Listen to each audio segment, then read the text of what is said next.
Hey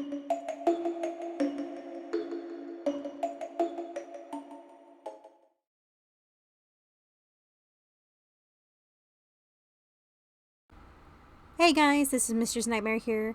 I have to ask you guys this question. You guys could leave the answer in the comment box below. Would you guys want me to reread some of the old stories, since I was listening back to several of them and the audio, I will have to say, is not the best quality since I was recording on a tablet back then. So if you guys want any of the old fan fictions I had in the past reread, please leave it in the comment box below. And today we'll be reading another Yandere short story, or one shot, and the main character is none other than Hoodie. Before we get started, please hit that like button, comment, subscribe to this channel if you guys want more creepypasta fanfictions out there. Until then, let's get started. How could this happen? Please stop. Why did this happen? I said stop. When did this happen? Stop. Earlier that day, I stepped out of the shower with a clean, crisp towel wrapped around my body. I dried off my legs and the rest of my body before I had the shiver run down my spine. I had a feeling that I was being watched. It was terrible. I grabbed a pair of matching lace blue panties and bras and slipped them on, and the new clothes for the day. My favorite colored or favorite band t-shirt, which happened to be Skillet, that my boyfriend had got me for my birthday, with a pair of black skinny jeans. I stuck my feet into my slippers and exited the bathroom of my shared apartment. My boyfriend, named Alex, was in the kitchen, terribly making pancakes. I coughed away some of the smoke of his food was making and gathered the attention of my lover.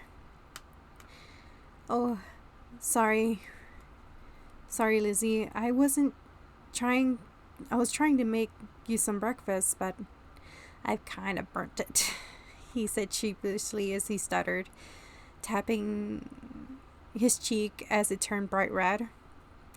Don't worry. I got it. You're a bad cook.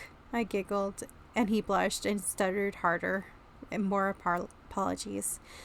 I'll cook, I suggested with a smile on my face. After breakfast, we spent the day at the farm, kissing on top of the ferry meal while people congratulate the young lovers. Everything was an angel's heart perfect. We laughed up the stairs to our apartment room and saw 2 bottles of water that were placed on the mat on the door. What's this? I asked. My tan finger over the mat and found a small note.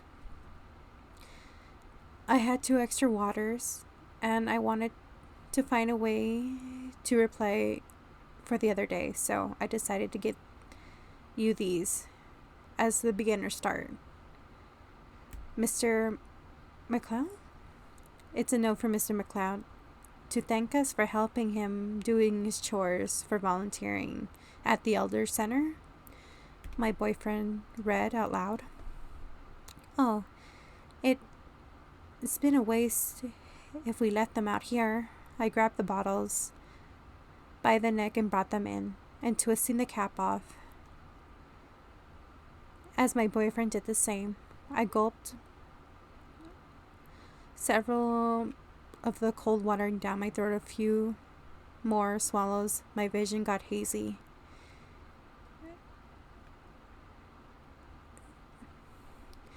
Elizabeth, are you okay? I could hear my boyfriend call out my name as he took a step towards me and fell to the floor, passing out. I wobbled a little as I lifted the water above my face into the light. I saw in the bottle of the water was filled with white dust. I fell to my knees. "Don't worry, my love. I need you to fall asleep for me," he whispered like a robotic voice. I fell to the floor with arms already catching me as I was huddled closer to a hard chest that rumbled with a deep chuckle, "You're mine." I heard him say before I passed out. I fluttered my eyes, yet had them to shut open when I remembered the events. I drowsily saw myself in a pure undergarments as my boyfriend watched me in fear evident in his eyes. As a large gag or gurgles were emitting from his voice as his t-shirt was exposed, seeing deep cuts on his chest and abdomen. I was tied up to a pole with leather strap restraints that were tightly around my wrists and ankles. I was hyperventilating and I took in my surroundings. It happened to be an abandoned factory covered in dust with age. Cobwebs were scattered everywhere, and I heard a few rats scurrying quickly around us. The windows were boarded up, and not like the doors were any different. But I can tell that it was barely sunrise. A few rays passed through the cracks of the machinery everywhere, and there was a walkway above us. It seemed to be unstable. A small fire dimmed due to our distance, but a crackle of joking red flowers was loud enough to assure me that it was still there. A door creaked open. I froze in fear and screamed, hoping someone could hear me. A gloved hand covered my mouth and whispered, "You don't want to get punished, right? So I suggest you keep quiet and keep your mouth shut before I show you." He giggled. I shook my head rapidly as he patted my crown. My boyfriend struggled with the restraint as he had trouble speaking through the gag. The stranger stopped patting me, and I felt him glare at my boyfriend, then pull out a small pike. My boyfriend stopped at his actions, eyes widened in fear, and tears brimmed the bottom of his eyelids as the stranger walked menacing towards him. Our kidnapper wore a yellow hoodie with its hood up and some kind of mask covering his entire face. The mask had 2 red stitches for holes where the eyes can go and a small, shallow mouth that formed a forever frown. Blue jeans saggy noise as they rubbed against each other. Other than then, he shifted his weight with every step. The red on his black mask, akinly like the deadly hell in a musky toxic tar. My boyfriend grunted as the stranger swung his pike across my boyfriend's face and screamed the words that terrified both of us, especially me. "Elizabeth is mine. She loves me, not you. You freaking fucking walking STD. Elizabeth is mine. Hey, don't you dare fall asleep when I'm speaking to you. Wake up, you filthy piece of shit. Elizabeth is mine, and she will always be mine, not yours. Do you hear me? You son of a bitch, she is mine. She was never yours to begin with. Want me to spell it out for you? Mine. She is mine. She loves me forever and ever, and I love her too." When he finished that sentence, he hit my boyfriend with a powerful arm pain, striking him everywhere. He stabbed the pike into my boyfriend's chest, and blood spewed from the hollow metal with some Dripping from the wound itself, he slowly pulled the pike out of and pushed it back in further. And repeat the action, pulling the pike out of his chest. I could hear ribs cracking as he swung it to his sides, his knees. They were smashed in. Blood was dripping everywhere from the wounds onto the floor. He began to move as he dropped the pike with his slick of his fingers inside a small hole in my boyfriend's chest and tore the tissue further apart as he sunk the wound deeper and wider. What's wrong with me? Why can't I scream? It was horrible. He was killing my boyfriend, and I haven't heard him grunt anymore. Is he dead? As he realized the flesh underneath the chest slowed, the light heartbeat had left. He wasn't dead. He was alive. Tears circled my eyes. He had to feel pain before death, agonizing pain. His death, the killer wrapped his fingers around the heart and tore it out of place, veins and arteries snapping their connection to the organ as he threw the heart to the floor and started to rip out other organs. The intensity where they were stretched out, only to have them smashed in his slight glaring mouth. The liver was crushed within his fingers, and the matter fell to the floor. He continued to mangle the corpse as I watched the forgotten heart slowly die.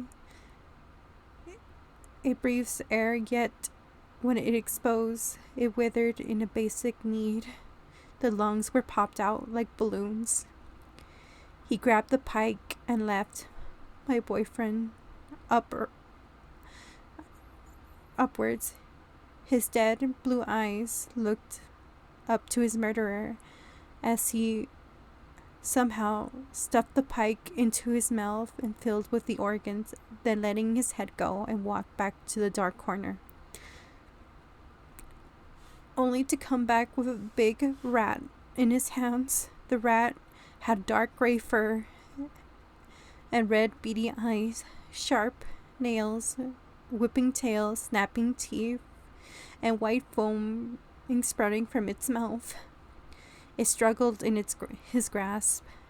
Then it smelled the heavy thick of air, which filled with a metallic stench. It squirmed now, even more ferocious and eager manner. He shoved the disease-infested animal into my boyfriend's wide open chest. More rats were called to the beef. As soon as the man carried more in his gloves hands, he stopped after the sixth rat and turned to me. I gasped and scooted closer to the pipe, wishing the floor could swallow me up. "What are you doing, love?" he whispered in that deep, husky voice. "Are you worried that the rats will get you?" "You don't need to worry about that because we're going to have to match a better place," he cooed as he pulled out a syringe from his hoodie and stick a vein in my neck with the needle. I slightly screamed as I whipped myself into darkness. He patted my hair and then shushed me to stop my crying.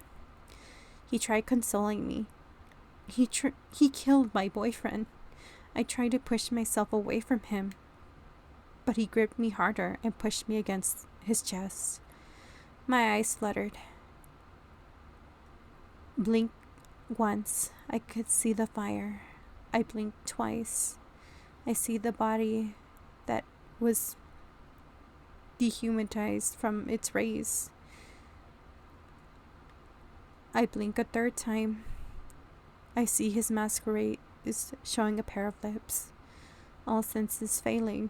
My eyes closed. The last time I ever see my boyfriend. The last thing I could feel was his cold lips. The last thing I was smelled was blood. The last thing I tasted was his tongue. The last thing I saw him. The last thing I heard him. He said, "You are mine."